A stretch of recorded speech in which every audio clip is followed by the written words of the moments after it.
দারুণ ব্যাপার, সাদা দিয়ে সাদার উপর লেখা ৪৯টা ও। ভাবলাম গীতাতেও হয়তো প্রীতিকণা দেবী একই উপায়ে কিছু ক্লু দিয়েছেন। ঠিক তাই, গীতার সাদা পাতায় জল রং বোলাতেই ফুটে উঠল একটা নকশা। সেই নকশা নিয়ে আমি আর অরূপ গেলাম স্বর্ণেন্দু বাবুর কাছে। এটা দেখে মনে হচ্ছে যে খুব কাঁচা হাতে করা আমাদের ওই বাড়ির করিডোরের জায়গাটার নকশা। কে ওখানে? কে? পড়ছি প্রমোটার। আমি আর অরূপ স্মৃতিকণা দেবীর বাড়িতে পৌঁছলাম। সেখানে গিয়ে দেখি পুষ্পেন্দুবাবু, দিব্যেন্দুবাবু আর দীপ জোর করে স্মৃতিকণা দেবীকে নতুন উইলে সই করানোর চেষ্টা। পুষ্পেন্দুবাবু আর দিব্যেন্দুবাবুকে তাদের পরিবার নিয়ে চলে যেতে বললেন স্মৃতিকণা দেবী।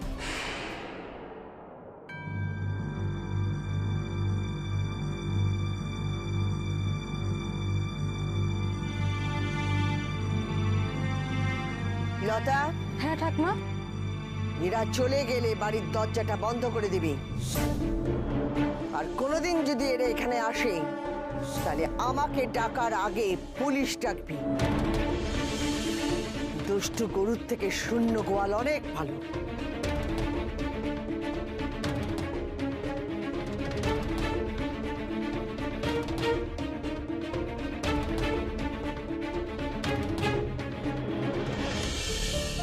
আরে বাবা, এত ভয় পাচ্ছিস কেন? কিচ্ছু হবে না।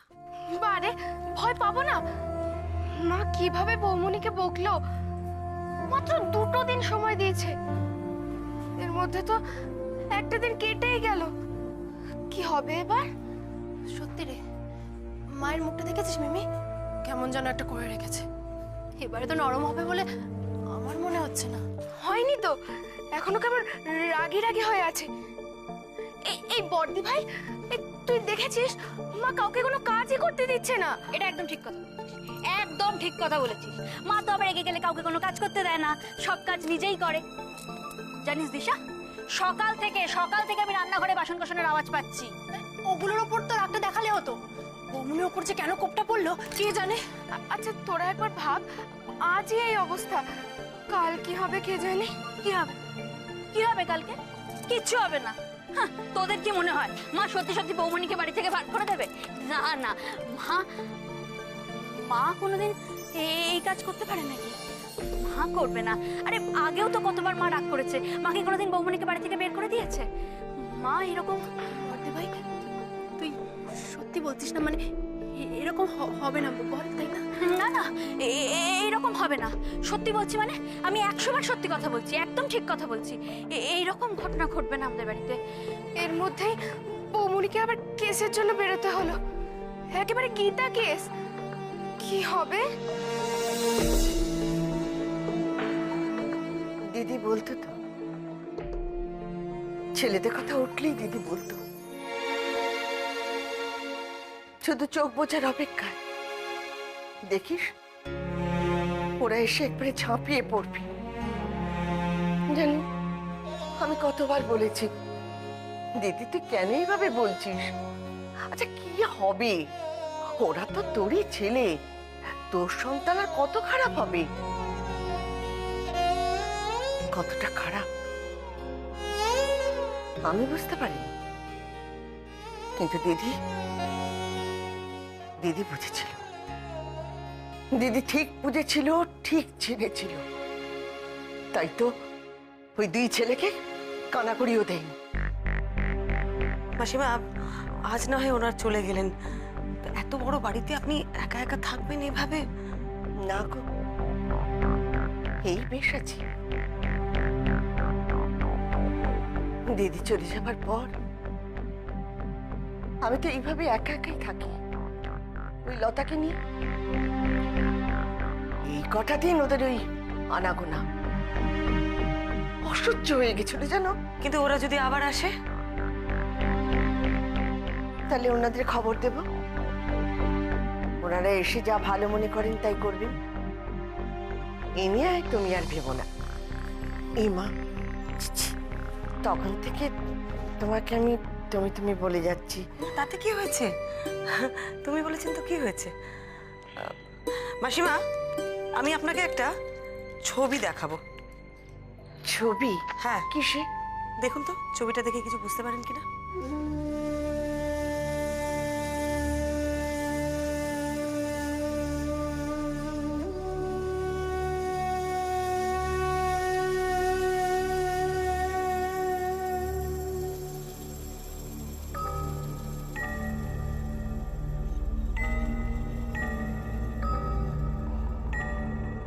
এটা কিসের নকশা বলতে পারেন?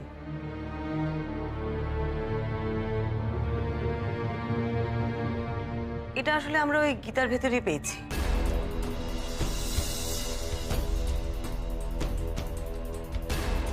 গীতার ভেতর? স্বর্ণ বলেছিল গীতার ভেতর কিছুই ছিল না। ছিল, তবে সকলে দেখার মতন করেছিল না। মাসিমা, এই নকশাটা কি আপনার একটুও চেনা চেনা লাগছে?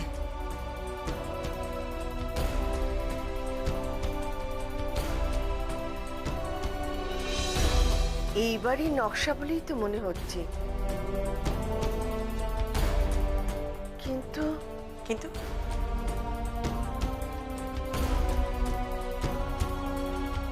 বাড়ির নকশা, অথচ দরজা নেই কেন?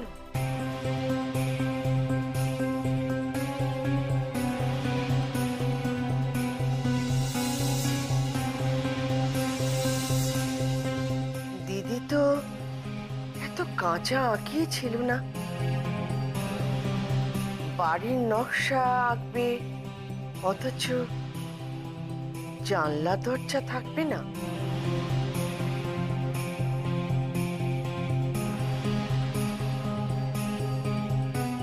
আচ্ছা, তাহলে দরজাতেই কোনো রহস্য লুকিয়ে নেই তো? দরজাতে রহস্য? সেই জন্যই উনি দরজা আঁকেননি বলছিস? আচ্ছা মাসিমা, আপনারা দুই বোন এত বড় বাড়িতে থাকতেন, আর বাড়িতে এত এত গয়না, আপনাদের ভয় লাগতো না? ভয় কিসে? দিদি তো নিজের দায়িত্ব নিয়ে ওসব গুছিয়ে রেখেছিল। এছাড়া আমি মাঝে মধ্যে বলতাম যে হ্যাঁ রে, বাড়িতে যদি চোর ডাকাত পড়ে, অত গয়না। তখন দিদি বলতো, গয়না ওরা পেলে তো। আমি সব গুছিয়ে রেখেছি বলেই মিটি মিটি হাসতো। আমি আর ও নিয়ে বেশি কথা বলতাম না, কারণ দিদির বুদ্ধির ওপর আমার চিরকালই খুব ভরসা ছিল। তাছাড়া যে গয়না আমি নিজের চোখে দেখিনি, তাই ও নিয়ে আমি কোনোদিন মাথাও ঘামাই। আপনি গয়নাগুলো কখনো দেখেননি? না, ও তো আর আমার গয়না নয়, তবে শুনেছি যে গয়না আছে। কোনোদিন দেখতেও চাননি? না, আর কেনই বা চাইবো? ওই গয়না টয়নার প্রতি আমার কোনোদিনই মোহ ছিল না, যে নেই। এই কানের গলার হাতে, এই আমার কাছে অনেক। আচ্ছা মাসিমা, এর মধ্যে আপনাদের বাড়িতে কোনো মিস্ত্রি কাজে লেগেছিল? মিস্ত্রি? না, গত 5 বছরে এবারে কোনো কাজ হয়নি।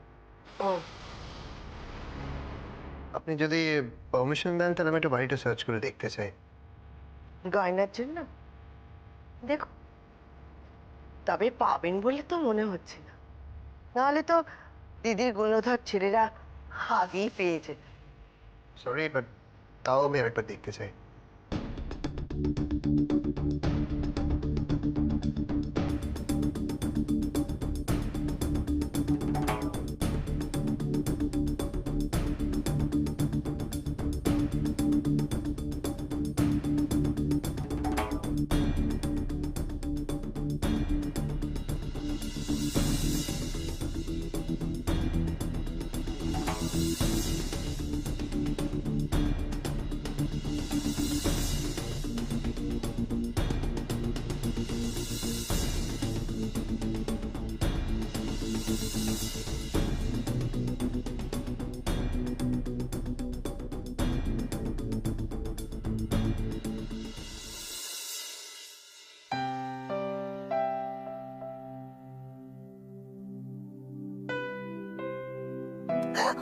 বাবা ঠাম্মা আমি ভয় পেয়ে গেছিলাম, কি যে করেন না। শোনো না, কি বুঝছো? কিসের? কি যে বলে না, বিষের কথা বলতে যাব কেন? উফ ঠাম্মা, বিষের নয়, আমি বলছি কিসের কিসের ব্যাপারে জানতে চাইছেন সেটাই জিজ্ঞেস করছি। সব কথা দুবার করে বলতে হয়, একবারে কোনো কথা কানে ঢোকে না। বলে একটা কানে যন্ত্র লাগালেই তো পারো। ঠাম্মা যাকে যাকে শোনো না, বলছি কি, কি বুঝছো? তোমার ওই শাশুড়ির ব্যাপারে কি বুঝছো? ভালো না, একদম ভালো না।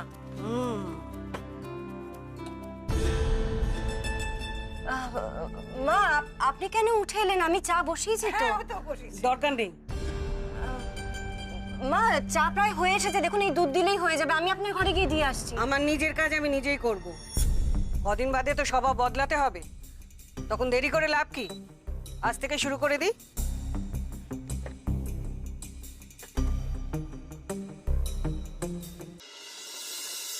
মাসিমা, আমরা তাহলে আসছি। হ্যাঁ, তোমাকে অনেক ধন্যবাদ। তুমি ওই সময় চলে না এলে আমি জানি না আজ আমি এখানে থাকতাম কিনা। এই মা, ছি ছি, আপনি ধন্যবাদ দিচ্ছেন কেন? ধন্যবাদ দেবার মতন কিচ্ছু করিনি আমরা। আসি। আচ্ছা, ও একটা কথা ভাবছি, কথাটা তোমাকে বলবো কিনা। অবশ্য তোমাকে বললে তোমার কোনো উপকার হবে না, আর ক্ষতিও হবে না। কি কথা মাসিমা? দিদি মারা যাবার আগে আমাকে একটা সিল করা খাম দিয়ে গেছিল। বলেছিল ওতে একটা চিঠি আছে, যে গয়নার হদিশ পাবে তাকে চিঠিটা দিতে বলেছিল।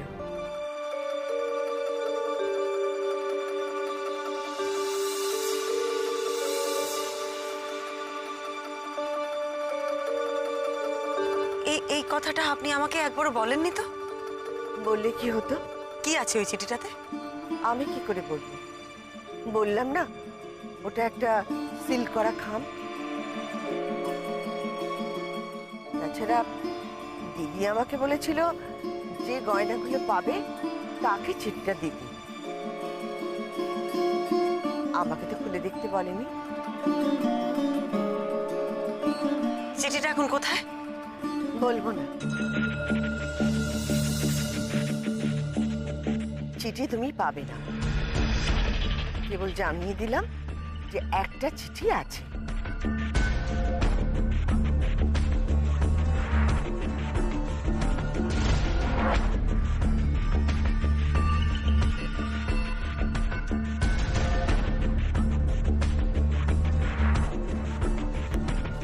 যেমন দিদি তার তেমনি বোন, দুজনেই বেকা। দিদি একটা উইল বানালো যেটার জন্য সবাইকে দৌড়ে মরতে হচ্ছে, আর বোন দেখো বলছে চিঠি আছে কিন্তু দেখাবো না। একই ছাপের দুজনের। অরূপ, তুই এই বাড়িতে পুলিশ পোস্টিং করা। যতদিন না গয়না পাওয়া যাচ্ছে ততদিন স্মৃতিকণা দেবী বিপদের মধ্যে আছেন। দেখ, এত বড় বাড়িতে উনি একা থাকেন শুধু একটা কাজের লোককে নিয়ে। তুই কিছু একটা কর অরূপ। ডান, আমি করে দিচ্ছি, চল।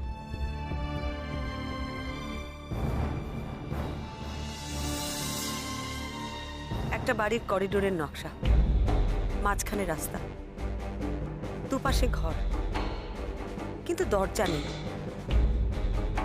বাড়িতে এর মধ্যে কোনো মিস্ত্রিও তো কাজ করেনি।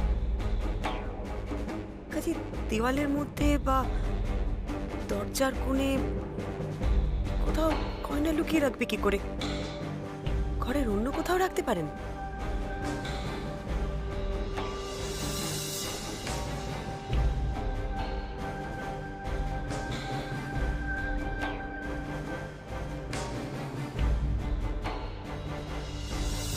ওই দেওয়ালে ঝোলানোর ছবিগুলোর মধ্যে?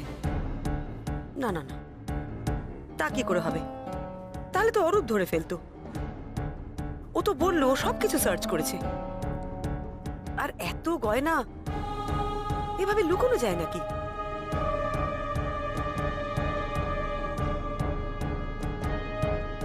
গয়না এমন ভাবে উনি রেখেছিলেন যাতে উনি নিশ্চিন্তে ছিলেন যে চোর এলেও পাবে না। তাহলে কি ভল্টে? তাহলে তো ভল্টের চাবি বাড়িতে থাকার কথা। ভল্টেই যদি রাখবেন তবে নকশাটা কেন করলেন? না না, এত সহজভাবে কিছু করার মানুষ প্রীতিকণা নন। মেলের ওই 49টা ও এর মানে কিন্তু আমিও বুঝতে পারছি না, জানেন তো। তবে কিছুটা একটা বলতে চেয়েছেন প্রীতিকণা, এমনি এমনি তো আর পাঠাননি।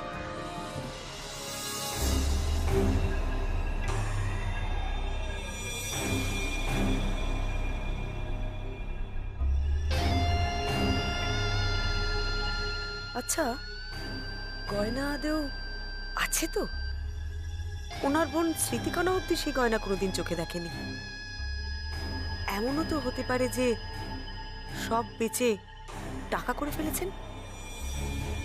বেচে জুয়েলার।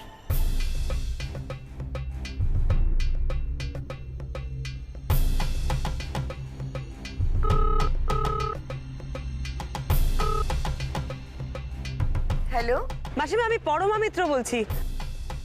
ওই যে গেলাম আপনাদের বাড়িতে। ও হ্যাঁ হ্যাঁ, বলুন। বলছি যে আপনার দিদির কোনো বিশ্বস্ত জুয়েলার ছিল, যার কাছে উনি নিয়মিত যেতেন গয়না কিনতে বা গয়না পালিশ করতে? ছিল তো। ছিল? কি নাম আপনি জানেন?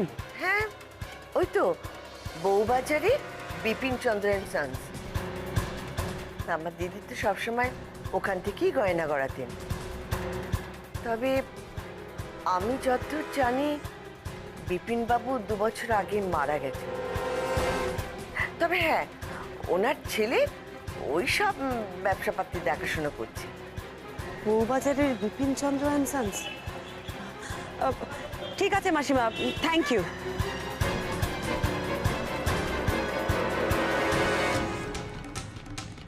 এখনই বাড়ি ঢুকবো না, আগে জুয়েলারের কাছে যেতে হবে। বাড়িতে ঢুকেই বেরোলে তো আবার অশান্তি শুরু হবে।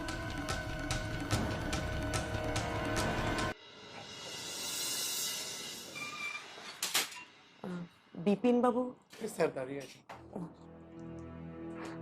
নমস্কার। হ্যাঁ নমস্কার। আমি প্রাইভেট ইনভেস্টিগেটর পরমা মিত্র। ও আপনি পরমা মিত্র? আপনার কথা তো আমি খুব শুনেছি, কাগজেও দেখেছিলাম। আপনি সেই ওই অভিনেত্রী রায় সেনের খুনিদের ধরেছিলেন।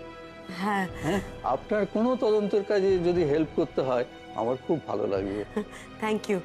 আমি অবশ্য আজ কোনো খুনের তদন্ত করতে আসিনি। আমি আপনাকে কয়েকটা প্রশ্ন করব শুধু। হ্যাঁ বলুন, কি জানতে চান? আপনি প্রীতিকণা মজুমদারকে চেনেন? প্রীতিকণা মজুমদার? ওই কেয়াতলার প্রীতিকণা মজুমদার? হ্যাঁ হ্যাঁ হ্যাঁ, কেন চিনবো না? প্রীতিমাসি তো আমার খুব পছন্দের মানুষ ছিলেন। মাসখানেক হলো উনি মারা গেছেন, তাই না? খুব মজার মানুষ ছিলেন, এত সুন্দর কথা বলতেন। তবে বাবা মারা যাওয়ার পর থেকে ওনাকে কিন্তু আর আসতে আমি দেখিনি। আপনার বাবা বছর 2.5 হলো মারা গেছেন, তাই না? আগে হ্যাঁ, বাবা খুব অসুস্থ ছিলেন। অপারেশন হওয়ার পর থেকেই উনি কয়েক ঘন্টার জন্য দোকানে এসে বসতেন। ওই সময় একদিন আমি প্রীতিমাসিকে দেখেছিলাম আমাদের দোকানে। তার কয়েক মাস পরেই তো বাবা চলে যায়। আচ্ছা, শেষবার যখন উনি এসেছিলেন তখন কি কিছু কিনেছিলেন বা বিক্রি করেছিলেন? না, সেটা তো আমি ঠিক বলতে পারবো না, কারণ আমি তখন কাস্টমার নিয়ে খুব ব্যস্ত ছিলাম। তবে ওনার হাতে একটা বড় বাক্স ছিল।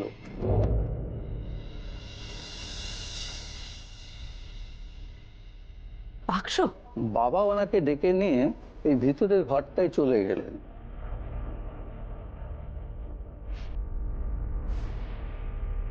আচ্ছা, উনি যখন ফিরে গেলেন তখন কি ওই বাক্সটা ওনার হাতে ছিল? আর সেটা তো আমি ঠিক বলতে পারবো না, আমি তখন কাস্টমার নিয়ে ভীষণ ব্যস্ত ছিলাম। ও, বড় বাক্স নিয়ে উনি এই গয়নার দোকানে এসেছিলেন? বাক্সে নিশ্চয়ই ওনার গয়না ছিল। আচ্ছা, গয়না নিয়ে কেন আসবেন? তাহলে কি আমার ধারণাই ঠিক? সব গয়না উনি বিক্রি করে দিয়েছিলেন। তাহলে তাহলে সেই টাকাটা কি করলেন?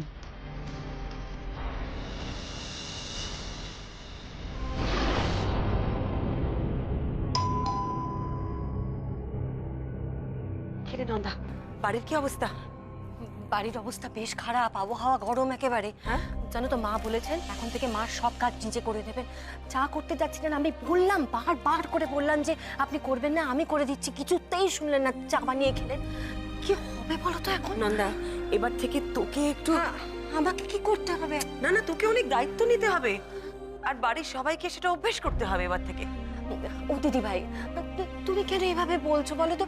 তুমি তো জানো মা রাগ করেন, আবার মা রাগ করেও যায়, কটা দিনের তো ব্যাপার। প্লিজ দেখ কি হয়। আর শোনো, তোমার কেসের কি হলো গো? কোনো সলিউশন বের করতে পারলে? গীতা একটা নির্দেশ দিয়েছে, কিন্তু পুরো গোলক ধাঁধা, জানিস তো। দরজা জানলা আছে, বেরোনোর রাস্তা পাচ্ছি না, শুধু ঘুরপাক খেয়ে যাচ্ছি, ঘুরপাক